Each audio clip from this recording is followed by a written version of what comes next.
Turanga FM Parakuihi show online with Matai and Rahia. Tomo mai, e wera te kai.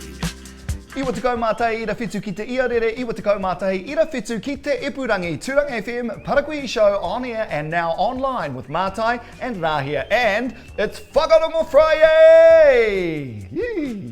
Kei te whitu ki nga rawati a tātou, e tamanui te rā, another beautiful day right here in paradise. Nera Rāhia. E miana koe mātai, can't think of a better place to be locked down. Speaking of which, keep it locked right here to Parakuihi. We're about to launch part 1 of 10 things tourists to Tūranga need to know before they get here. Aira, ākuni ka whakapuakina e māua ko ngā mea te kau, me mōhio rawa te tūruhi I mua I tana haere mai ki Tūranga. And by the way, this was filmed before we went into lockdown. Akati, hei whakakapi ake, we'll also show you some of our favourite baking and kori tinana posts that you, our awesome listeners and viewers, have shared to our Turanga FM media Facebook page, and there are some goodies. Oh yeah, so good. Akati, te tuatahi anei anō Rāhia me ngā kaitimo o te ata nei. Tai oro. Ngā tai pito pito o te tai rāwhiti. Mōrena e hika mā me mutu te harihari kōrero. Koira te karere nui a te kahika o Tūranga nā runga I te whakapai, arā e rere ana te mate korona ki tēnei takiwā. E ai kia re het stalts kia māua ko mātai I runga I a Parakuihi, ka re rawa he mate korona ki roto o Tūranga nei, ki roto rānei o te tai rāwhiti whānui. Hui anō, ko te whakamehi a stalts, aha kua ngā kupu whakamahara a ngā prihimana ki etahi, e whai ana te nuinga I ngā tohu mō te paimatara tua whā. Kei te kimi kai meke ngā kai whakarite I te pō whawhai a Fight for Life.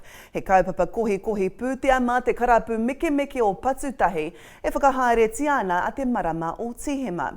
Tōnu atu ki te karapu mō te roanga atu o ngā whakamahuki. Kua whakaratia e rongo whakata he nā mawaia motu hake māna uri mo te tūpono ka toku ake he raru I tēnei wā o te noho rāhui. Anei taua nama, kore waru, kore, rongo W. Akāti, koira ngā kaitimo a Parakuihi, ko Rāhia tumutumu ahau, a tamarie. Parakuihi tahi kia mātai rawa ko Rāhia. 91.7 on air and online. Tēnā koe Rāhia, and just picking up on that story, our interview earlier this week with Mayor Rahet Stoltz, ka tika hoki tāna ne, me mutu te kōrero teka, me whakaputa I ngā kōrero meka. Yeah, and don't believe what you see on Facebook. Yeah, unless it comes from Dr. Ash, and there he says, tēnā koutou katoa. Ahoy anō, ki kaupapa ki nānei, ki te kai matua o te ata. Now I know we're all under travel restrictions under the present alert level 4. But once those restrictions are lifted, we know that all you fellas from out of town will be itching to come here to paradise for a surf and a lie around in the sun. Oh, I know so many people that'll love to do that. That's great and all, but there's much more to Gizzy than R&V and Beach Babes. So we've put together a guide to give our visitors some local intel and insight that'll make their stay in Turanga even better. Starting with the local iwi, which are Ngāi Tā Manuhiri, Rongo Whakata and Te Aitanga a Mahaki. E mea ana koe Rāhia. Nā reira e te iwi, ko ngā mea te kau, me mōhio rawa te tūruhi I moi tana haere mai ki Turanga. Here are the 10 things tourists need to know before they come to Turanga, aka paradise. Te kau ngā mea nunui me mōhio marika te tūruhi I moi tana hara mai ki Tūranga nei. Here's 10 things you need to know before you make your way here to paradise! Tuatahi e hara tēnei I te whenua I kitea tuatahitia e te rara. Gisborne wasn't discovered by Captain Cook. Don't say his name. Yeah, Captain Crook. You go on, give him a clap. That's what he gave us. Tuarua e hara Ngāti Porou I te iwi o Tūranga. Number 2, Ngāti Porou is not a tribe from here in Gisborne. Tika tāhau. Nā reira, tirohea e hoama. This is the unofficial border. Kei Tūranga ahau. Kei Ngāti Porou awau. Rāhia, kei te pēhea rā koe. Mātai, kei te aha. Kei te. Kei te pēhea. Kei te. Kei te pēhea. Kei te. Hey, Hoi koutou. Tuatoru, ko te awa o Tūranga, te awa popotorawa o Aotearoa. It may be short, but it's the biggest when it comes to talent on this river. Do you see who I can see? Oh, Cece! Oh, tara mai e hoa. Kia ora. Hey, me mutu te pāpau ki muri. So, kei te whanaunga Cece, have you got any tips or tricks? Make sure that you wash your gear down, you wash your hands, because we have been getting some boils and infections every now and then, especially after a heavy rain. Because of the shitere. Some of our very living on the edge nannies that love to, especially when they are in race mode, they will go straight through you if you don't get out of the way. We do have some collisions every now and then, but we do a lot of fishing here. There's some other manu that go Ah yes, manu competitions nearly every weekend, especially off our train bridge, so watch out for our tamariki because they're actually pretty good.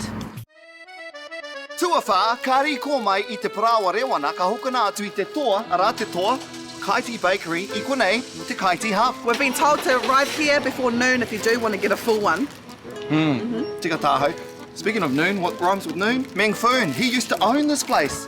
I hokana e ia mo te miriona tāra taku rongo. Well, you can also buy ruatoria pies here at the dairy. We've even got sushi. Yeah, Don Bootyful. good pie. Tuarima, he reo motuhake tō mātou I Tūranga nei. Number 5, Turanga slang, They're your pin. which means you're useless. Mumsy, An affectionate term for whoever the current lady you're spending time with. up to kill. Or breathe. Not breathe as in ha. Breathe. Right, up to kill. What about teats? Yeah, you may want to describe what is teats. O taku mōhio, I ahu mai tēnei kupu I te kupu tītoi. Nā reira, he tikanga no tō te tītoi, ne. Bailey Mackie tēnā koe. Your Oh, teats, boy. cause your teats. There you Oh, you're go. not teats, but you know what I mean. 20 huck, 10 huck, 50 huck, Like bucks. Yeah. Ets. which is another term for not even. Kia ora, Corks. Word of warning, don't say fire here because you'll You'll get a get growing. fired. Yeah, you'll get Literally. a growing. It's koka. Kia ora kōka, Kia ora, Corks. kill Oh, rānei. Kill. Up to Mumsy.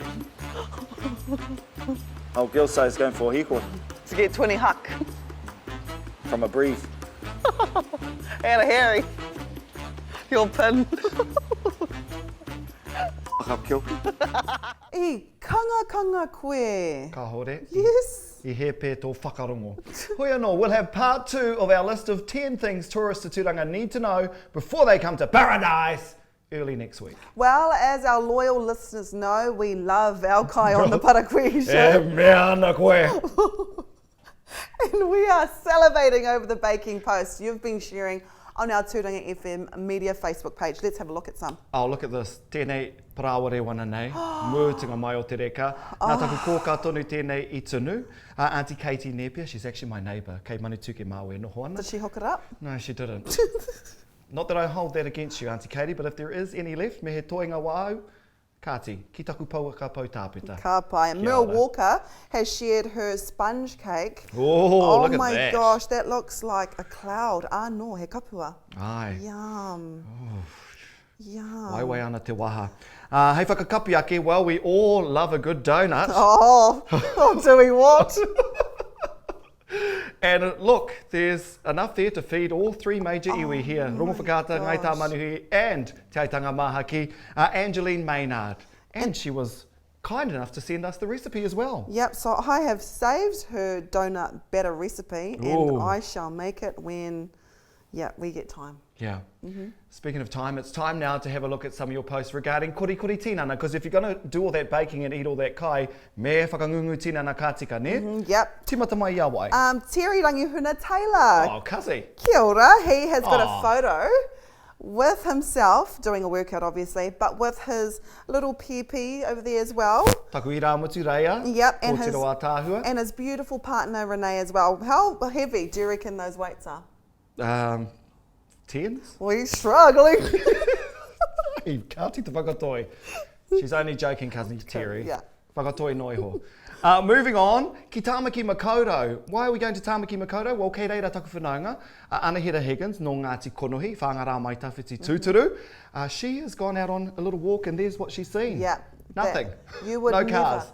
We have both lived in Auckland. Yep. Tāmaki te tini o ngā waka. Yeah, but look, they are heeding to the, the kōrero, stay home. Yeah. Stay in your bubbles. Some people... Tēnā koe Anahira. Yep, and Aubrey Rahia, he quit to the waterfall every second day. We do CrossFit with the kids on the off days, and I do yoga every second day for my own sanity. And there's her beautiful there's bubba. Tia Ria taku I rā mate. She's got her own videos online.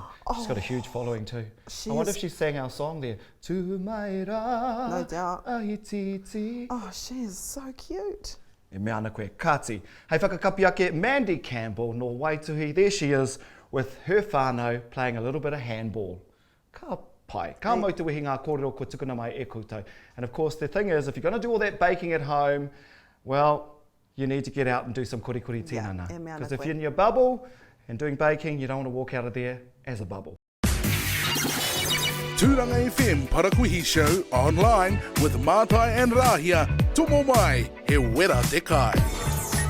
Akati, hei whakatepe ake, he mihi mai oha tēnei ki wā tātou kaimahi nui whakahirahira. A big thank you to all of our essential workers in our supermarkets, whare hauora and pharmacies. Mei kore ake koutou. And we can't forget as well our garbage collectors. They do an amazing job Tika as taha. well. Also a reminder that 15 and 16-year-olds are now able to get their vaccinations. Nā reira, tell your parents to take you to get your vax today. Kāti taki haere koutou. That's right, because you just might be in to win $250 worth of groceries from Pack and Save. Kia mohio mai rā koutou every day for the next 2 weeks. If you get along to one of our hauora āiwi clinics for a vaccination, you'll go into the draw to win that $250 Pack and Save voucher. That is so many vouchers. Ngāti Parau Hauora, Te Tini o Parau, Huxley Road, Kaiti.